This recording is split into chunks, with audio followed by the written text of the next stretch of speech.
Graça e paz, família! Sejam bem-vindos ao canal Voz das Nações. Jesus nasceu no início ou no fim? Mas que pergunta sem pé, sem cabeça é essa? Que pergunta urucubacaiada é esta? Não estou conseguindo entender? Fique comigo que você vai entender. Meus queridos, este é mais um vídeo que prova que a escatologia ela é consumada. Jesus, ele nasceu no fim. Jesus nasceu, meu querido, dentro de um período de tempo que seria o último período, ou a última era, seria o fim daquela era. Vamos para a Bíblia, venha comigo. Gálatas, capítulo 4, e vamos ler o versículo 4. Diz assim: mas vindo a plenitude dos tempos, Deus enviou seu Filho, nascido de mulher, nascido sob a lei. Foque nesta frase, mas vindo a plenitude dos tempos. Jesus nasceu na plenitude dos tempos. Ou seja, Jesus nasceu em uma época que aquela época representava, era a última, seria o fim. Sabia disso? Foi exatamente em um período que começa-se, Jesus nasceu dentro da plenitude dos tempos. Ou seja, você pesquisa aí o que significa plenitude. Por exemplo, alguém está construindo a casa e alguém vai virar e vai dizer assim: a casa chegou na sua plenitude. É porque a casa chegou no seu término, chegou no fim. Então, quando Jesus nasce, inicia-se um período do fim de aproximadamente 70 anos, tá bom? 70 anos. Então, Jesus nasceu no fim, e o fim, aquele século que Jesus nasceu, dentro daquele século foi o fim. Fim de quê? Fim da lei, fim daquela era, fim do mundo, fim do aion, fim daquela dispensação, como alguns gostam de dizer, outros rejeitam. Eu não acho, para mim tanto faz. Porém, é por isso, para provar que Jesus nasceu no fim, vamos ver o que Paulo escreveu para os irmãos de Corinto, a igreja ali que estava em Corinto. Os irmãos, aos Coríntios, 1 aos Coríntios, capítulo 10, no versículo 11. Vamos ler com bastante atenção, porque, meu querido, um versículo como esse joga por terra todas as mandingas, as urucubaca, as moléstias e o fiote cruz credo. Joga tudo. Olha só para você ver. Ora, tudo isso lhes sobreveio como figuras, e estão escritas para aviso nosso, para quem já são chegados os fins dos séculos, ou o fim do século. Algumas traduções, como esta que eu estou lendo, os fins dos séculos.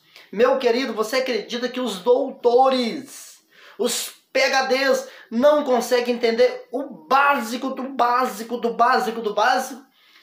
E não é porque eles são ignorantes no sentido de são burros, são pessoas assim, humanamente falando, são pessoas que não conseguem, pessoas que não conhecem 1 mais 1, não sabem que 1 mais 1 é 4. Ah, não, 1 mais 1 é 2, tô brincando. 1 mais 1 é 2. Não é isso, não é pessoa que é débil mental, não é disso. São pessoas inteligentes, são pessoas cultas, algumas até honestas. Algumas são pessoas até honestas, pessoas do bem, praticam amor, etc.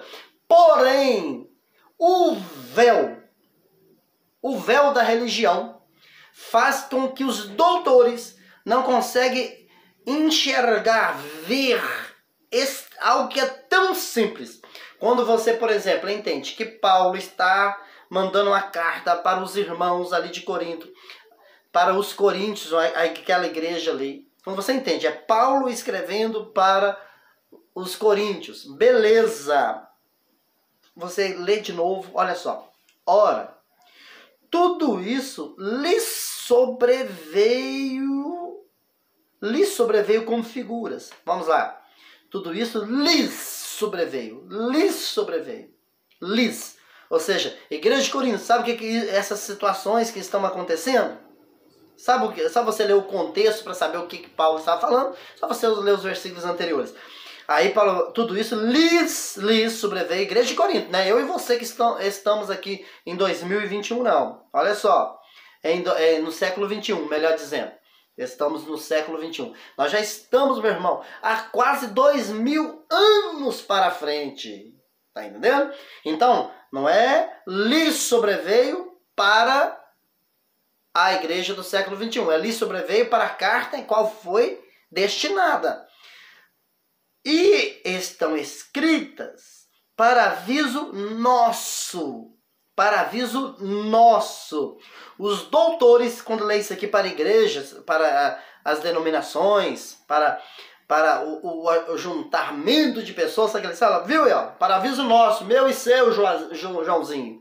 É seu e meu e teu e meu e tu e eu, e tu e mim e tu e lá vai que vai. Não, meu irmão, não.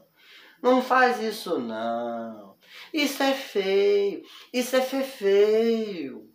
É muito feio, meu filhote. Para aviso nosso. Nosso quem? Paulo e a igreja de Corinto e aquelas pessoas que faziam parte daquela geração. Olha, para quem já são, uma afirmação. Para quem já são, para quem já são chegados os fins dos séculos. Para quem? Quem? Que quem? Quem é quem do quem? Falando quem do quem aqui. Quem é quem, meu irmão? Para quem? Quem? Paulo e a igreja de Corinto, há quase 2000 anos atrás. Para eles já estavam chegando, olha só, afirmação, vamos ver a afirmação? Para quem já são chegados, ou seja, eles estavam vivendo o fim dos séculos.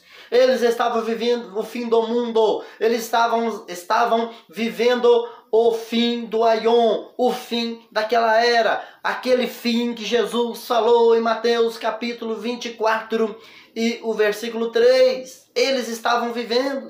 Mais um versículo aqui rapidinho. Fica comigo aí, tá? Desliga a televisão. Desliga a televisão pra você ouvir esse negócio, meu irmão. Tá bom? Fica triste não, fica tranquilo, porque vai dar tudo certo. Tá? Antes de casar, Sara. Hebreus, capítulo 9, o versículo 26. Tem outros versículos, mas olha só, a gente usa muito esse versículo para falar de um outro assunto, mas hoje nós vamos ver dentro deste versículo um assunto fulminante, como se trata deste tema que eu estou trazendo. Escrito está: doutra maneira, necessário lhe fora padecer muitas as vezes desde a fundação do mundo. Mas agora, na consumação dos séculos, uma vez se manifestou para aniquilar o pecado pelo sacrifício de si mesmo. Mas o doutor, os cursos teológicos, não ensinam isso, meu irmão. Vamos tirar o véu um pouquinho só? Ô doutor, só um pouquinho. Calma, Beth. Calma. Tira o véu e vamos ver aqui. Vamos ver. Versículo 26 de Hebreus 9. Doutra maneira, necessário lhe fora padecer muitas vezes desde a fundação do mundo. Se você ler o contexto, vai dizer que se Jesus não tivesse resolvido com a sua morte e ressurreição, não tivesse resolvido a situação, ele tinha que nascer praticamente todos os dias e morrer. Morrer, nascer, ressuscitar e morrer, ressuscitar e morrer. Porque, mas aqui está falando que de uma vez por toda ele resolveu, tá bom? Resolveu a situação. Vamos seguir aqui. Vamos seguindo. Mas agora é o agora do século 21? ou agora do primeiro século, há quase 2000 anos atrás. É o agora do escritor da carta e dos hebreus para quais essa carta foi destinada, ou para mim que já estou há 2000 anos aproximado depois, meu irmão? Você já deu para você perceber que o sistema religioso ele chega a ser maligno? Porque isso aqui são coisas muito simples. Isso aqui não precisa de teologia. Isso aqui não precisa de franciscologia. Isso aqui não precisa de... Meu irmão, uma criança de 4 anos sabe disso aqui. Uma criança de 4... claro, se a criança não tiver nascido lá no sistema religioso. Se for uma criança normal, uma criança que não foi contagiada por nenhum sistema, não precisa ser nem a graça, nem a lei, nem os jupiterianos, ninguém. Uma pessoa que simplesmente quer ser honesto com o texto. Mas agora, é agora do século 21 ou agora do século I? É do século I. A carta foi escrita antes do ano 70. Mas agora, na consumação dos séculos. Nem precisa continuar lendo, porque o restante do texto, do versículo, a gente usa ele, nós usamos eles para mostrar o que Jesus fez com o pecado. Mas aqui não, hoje, nesse vídeo, nós estamos mostrando que a consumação dos séculos foi há 2000 anos atrás. Há quase 2000 anos atrás. A consumação do século foi na época das escritas, por exemplo, desta carta, ou destas cartas, tanto de Coríntios, a carta para os Coríntios, como a carta para os Hebreus, como as demais cartas. Deu para você entender? Mas agora, na consumação dos séculos. Então, quando os séculos foram consumados? Os séculos foram consumados ou ainda vão ser como o sistema ensina? A Bíblia diz que já foi consumado. A escatologia, ela é consumada, meu irmão. Então, Jesus nasceu no fim e não no início. No fim de quê? Daquela era, daquela dispensação, daquele período de tempo, da era de Moisés, daquele aion, Jesus nasceu no fim. Ou seja, quando Jesus nasceu, inicia-se um processo de um período de 70 anos para que tudo chegasse ao fim. E quando chegou o fim? O fim foi chegado no ano 70. Começou com o nascimento de Jesus, continuou-se com a morte de Jesus, com a ressurreição de Jesus, e tudo foi consumado na volta de Jesus. Então, meu irmão, eu vim aqui para dizer, está consumado. Vim com autoridade, estou aqui com autoridade para dizer para você, não se engane, porque está consumado. Fui, muito obrigado!